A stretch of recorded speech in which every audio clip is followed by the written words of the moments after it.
Hello, everyone, and welcome to this audio podcast.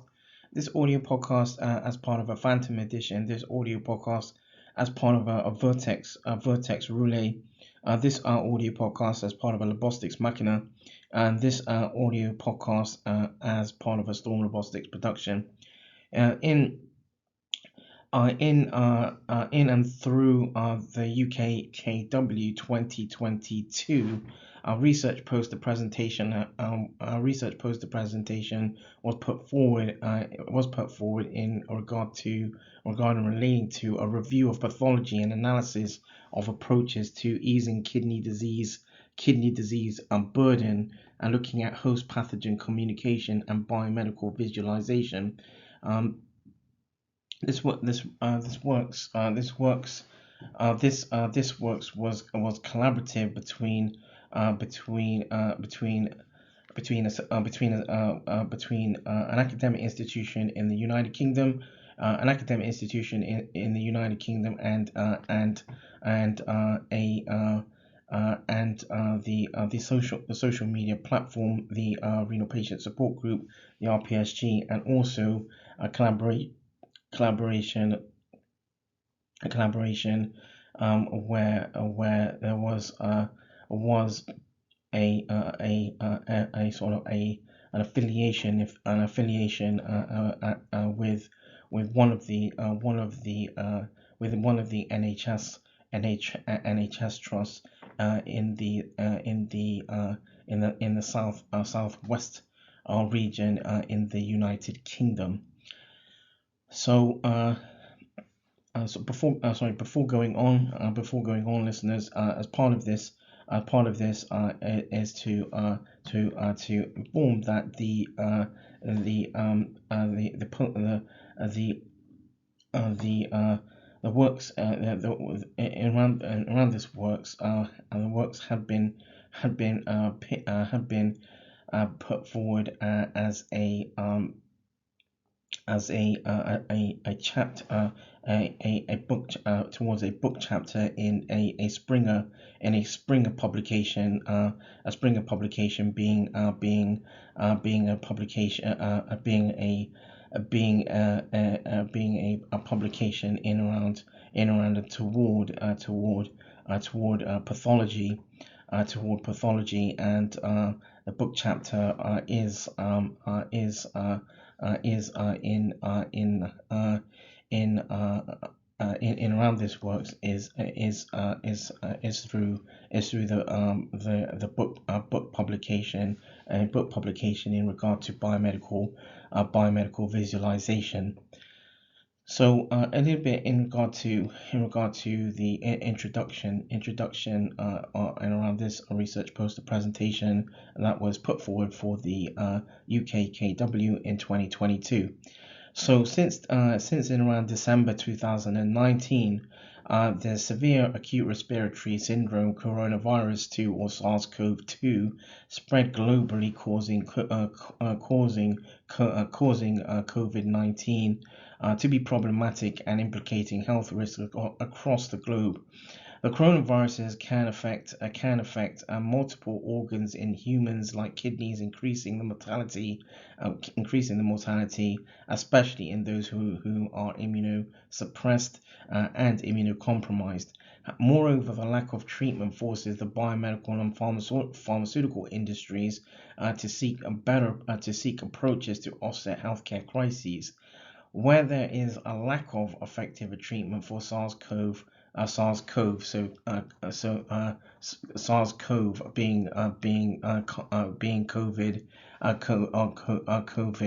from the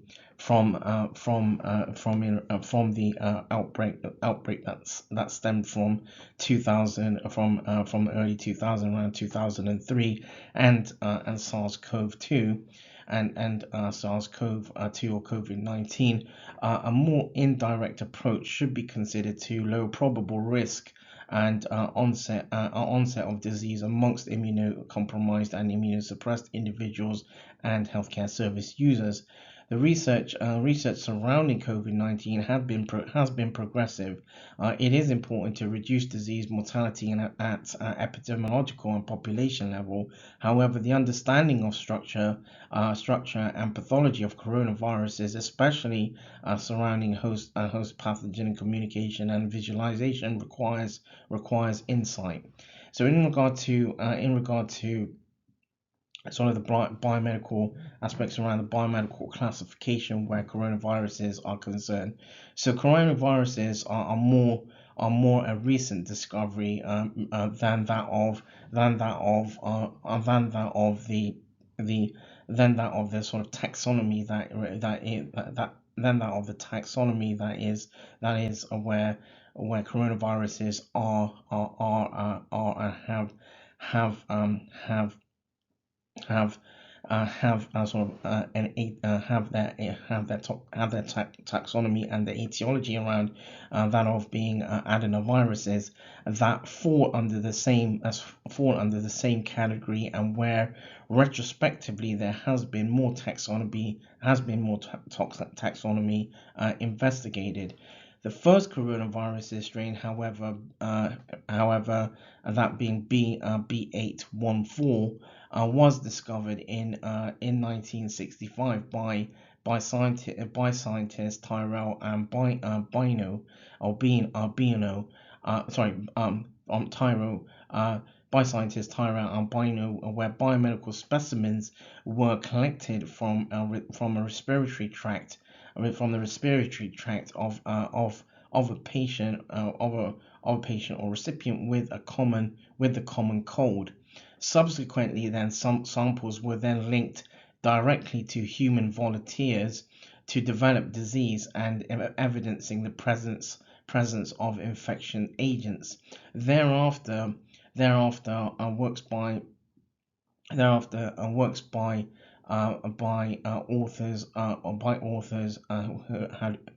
where authors Hamer and Prochnow were then able to grow isolated virus strains, including the B814 and 229E, which improved early biomedical visualization in context of extraordinary viruses.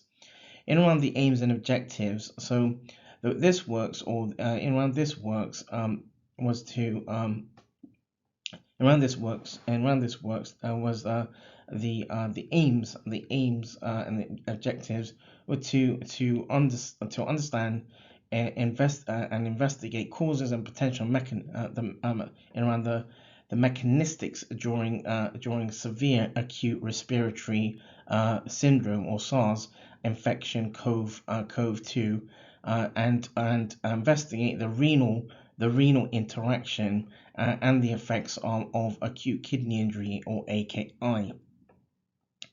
And the chapter looks to provide a review of pathology and analysis of approaches to easing kidney disease burden by, again, exploring or investigating host pathogen communication and providing a biomedical visualization perspective, and highlighting at the same time the principles of angiotensin converting enzyme 2 in context of immunology and infection to understand burden of kidney disease.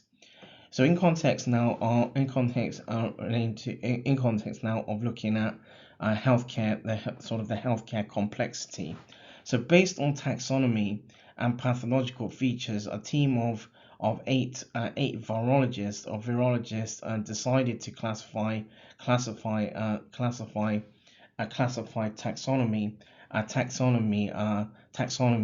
as coronaviruses due to characteristic appearances. Ongoing research in microscopy advances surrounding coronaviruses provide greater knowledge of viral structure and function to discover therapeutic possibilities around unpredictable outbreaks. Advanced microscopy and visualization have been important throughout practices and updates surrounding the pandemic.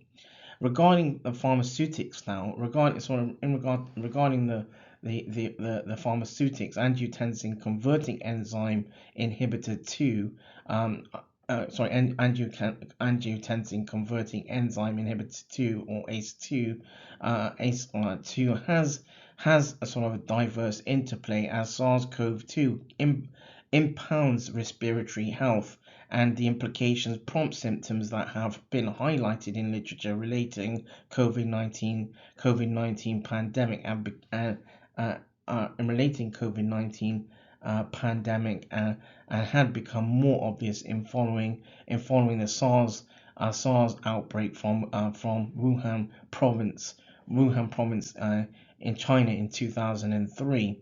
So in the next as part of the next as part of the sort of next section of this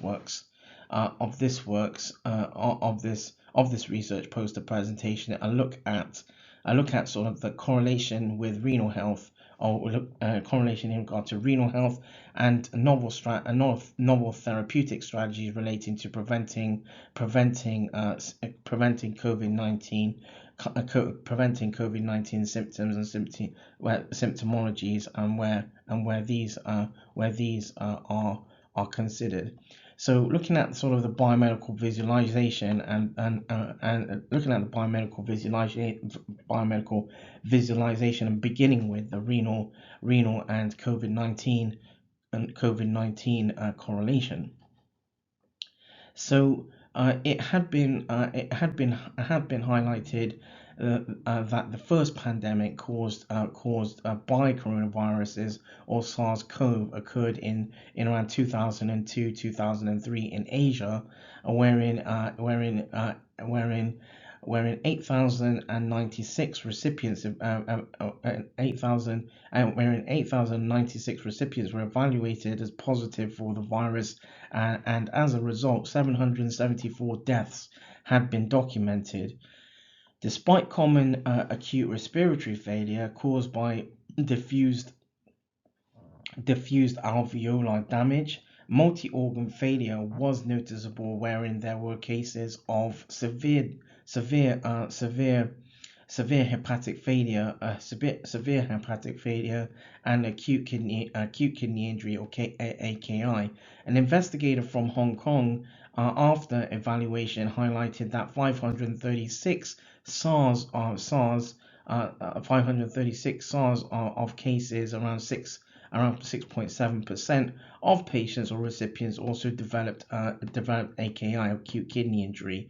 Moreover, the mortality amongst this group or cohort was 91.7%, which was significantly higher than recipients without any symptoms of acute kidney injury, which was 8.8%. The Middle East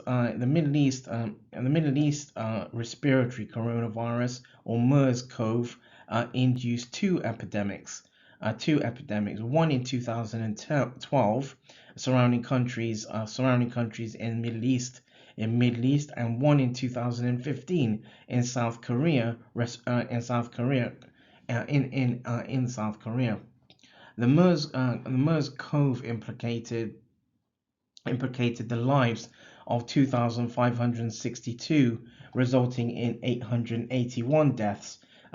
To determine possible nephrological complications associated with MERS-CoV, investigators from South Korea examined 30 patients by monitoring vital signs, bacterial culture of bodily fluids, and virus polymerase chain reactions.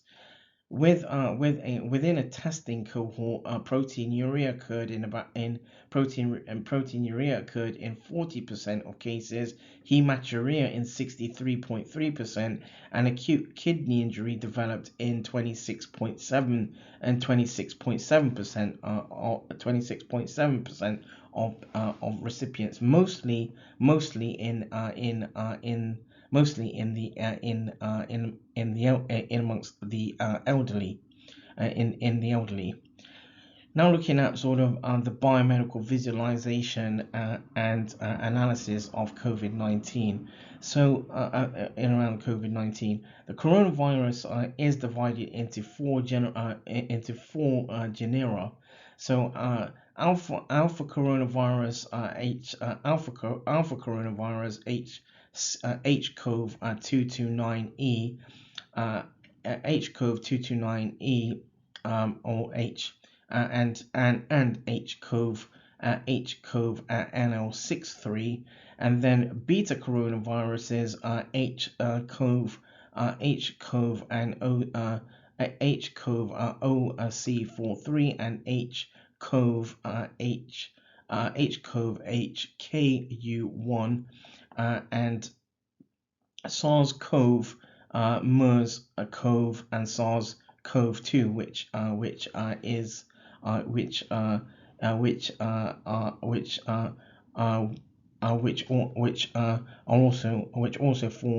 also form the beta coronaviruses, and uh, and originally, and where the virus where beta coronaviruses are concerned originate from bats, and then gamma coronaviruses and delta coronaviruses can be transmitted from types of birds and swine gene pools. In the research poster presentation, there is a taxonomy overview of the coronaviruses, and there is a works works works works peer works works published by works published from 2020 2020 by Yan and team have had informed of the had informed in regard to the details are in regard to the details of the taxonomy of coronaviruses.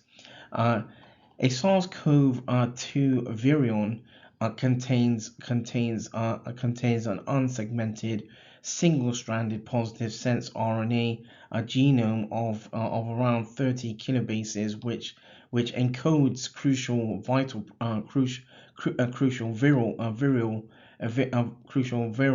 viral protein used to create progeny viruses, and the four essential structural proteins called envelope, and nucleocapsid,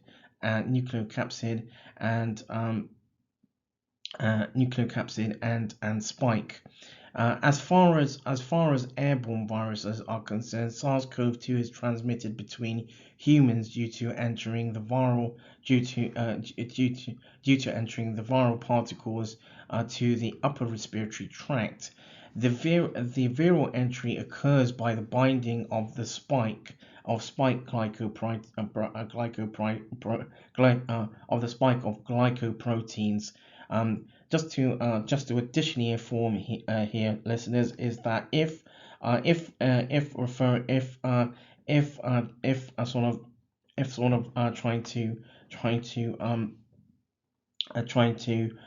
trying to sort of imagine the spike sort of anatomical aspects the coronaviruses, referring back to the structure in and around adenoviruses, and you'll find that adenoviruses in their sort of in their underpinning from their underpinning structural basis, there are spike there are spike there are spike sort of there's there are spike sort of spike sort of parts or anatomical parts of the adenovirus. And so where coronaviruses are concerned, it is where the where the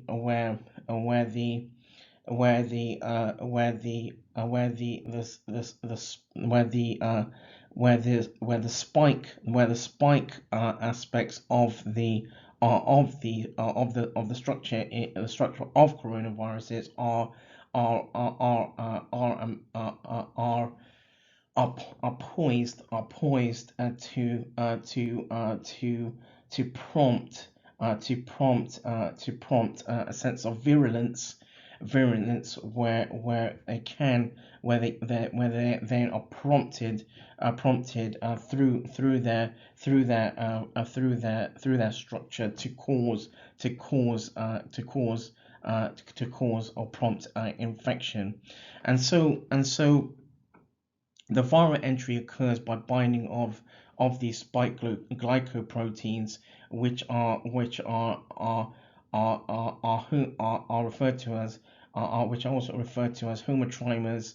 Homotrimers are present on the surface of coronaviruses, coronavirus, and and where there is a link to the ACE2 receptor, to the ACE2 receptor. The spike proteins are also cleaved by host proteases into subunits. So S1 subunit for receptor binding, and S2 subunit for membrane fusion. And microscopically, the infected cells are forced to translate proteins required to generating the virus's progeny. So now looking at organ crosstalk and biomedical communication. So to begin with part of laboratory practices. So most informative methodology to analysis disruption caused by SARS-CoV-2 is biopsy of kidneys, for example, or kidney tissue, for example. And with the usage of light and electron microscopy, samples undergo structural examination or investigation to identify injury within tubular and glomerular cells. Linked to this is podocytopathy, where podocytopathy is where there is an inflammation in around functional components referred to as podocytes within the kidneys, which in effect is a glomerular disorder, and mostly observed within COVID-19 recipients, possibly caused by cytokine-mediated podocyte injury. Investigations also provide data of development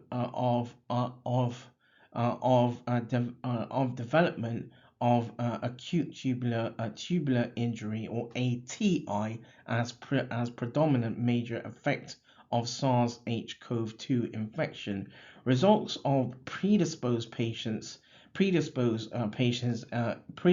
recipients or patients inform or illustrate illustrate the sort of crescentic transformation of long-standing pre-existing class 2 lupus nephritis and development of acute T-cell mediated rejection in recipients in a patient or recipient with transplanted on antibodies indicating possible injury caused by induce of acute rejection complex mediated by glomerular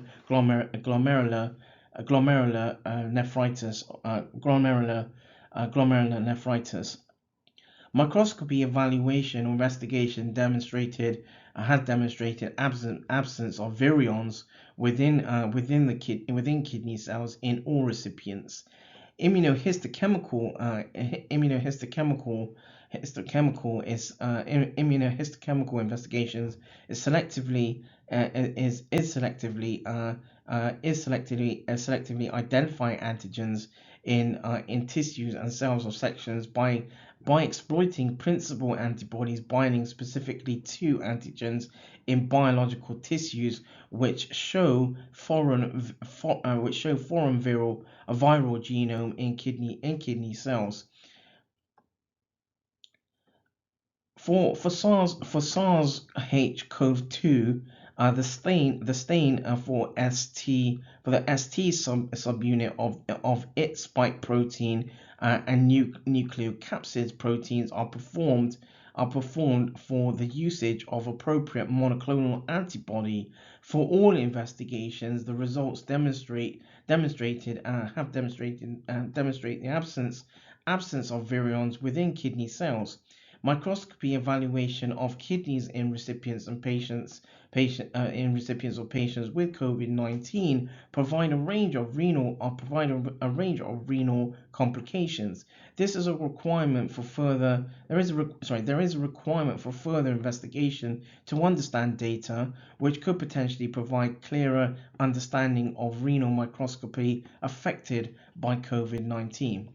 Now looking at and sort of understanding the renin-angiotensin aldosterone system pathway and the role of ACE2 during COVID-19.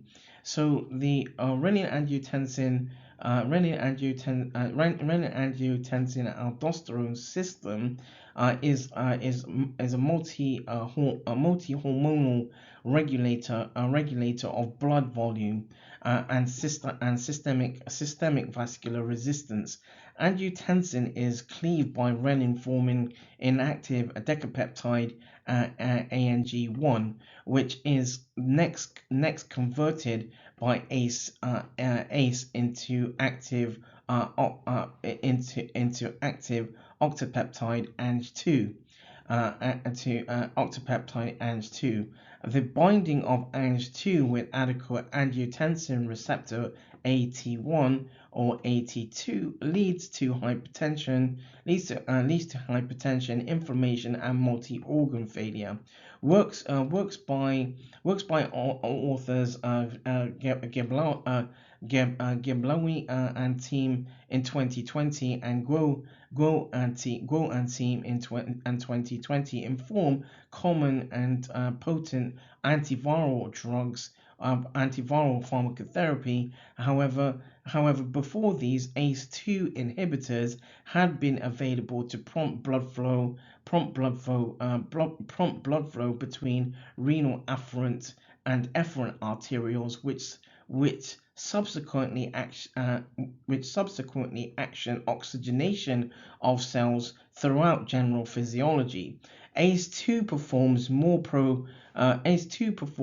protective role by degrading ANG2 to active peptide ANG1 to 7 through cleavage of carboxyl terminal phenylalanine in ANG2. In ANG2, and products of ACE2 action binds with mitochondrial assembly protein 1 or receptor or MAS receptor, leading to vasodilation, vasoprotection, and cardio protection, showing regulatory roles of both receptors. However, ACE2 receptors are inhibited during SARS-CoV-2, which downregulates protective action and leads to severe development of COVID-19 by hypercoagulation and microangiopathy. The infected cells are forced to translate proteins required for generating the virus's progeny, which also provokes immune action, immune action. Within the research poster presentation, there is an illustration that also provides a visualization of molecular action during a COVID-19 infection, which is adapted from works by Guo and team from 2020. So now looking at sort of the conclusions around this research poster presentation from 2022. So there has been a surge in literature surrounding mechanisms attributing to SARS-CoV and SARS-CoV-2 action on immune response to pathogen. SARS-CoV-2 recipients present increased level of blood coagulation factors and blood clotting complexities. The main mediators include thrombin, tissue factor, and fibrinogen. SARS-CoV-2 infection impairs the function of vascular endothelial function, resulting in increased production of thrombin and reduced thrombolysin, which impacts clotting ability. Increased fibrinogen expression also helps in platelet aggregation, which promotes clotting formation in blood vessels, resulting in dysregulation of cardiovascular impediment. Patients or recipients can develop myocarditis, arrhythmias, heart failure, acute coronary dysfunction, and or sudden death. There is an indirect advantage in implementing ACE2 treatment to improve immune response against infection. ACE2 may also offer appropriate strategies for the management of symptoms that relate SARS-CoV and SARS-CoV-2 in most immunocompromised and immunosuppressed recipients. However, what is still not known is whether ACE2 should be assigned at population level to totally prevent COVID-19 symptoms. That notwithstanding, advances in laboratory practice allow implementation of pathology assays and techniques, including microscopy advances for visualization and analysis to understand host pathogen communication to preclude kidney disease burden. That draws this audio podcast to a close. This audio podcast as part of a phantom edition. This audio podcast as part of a Vertex Roulet. This audio podcast as part of a Lobostics Machina, and this audio podcast as part of a Storm Lobostics production.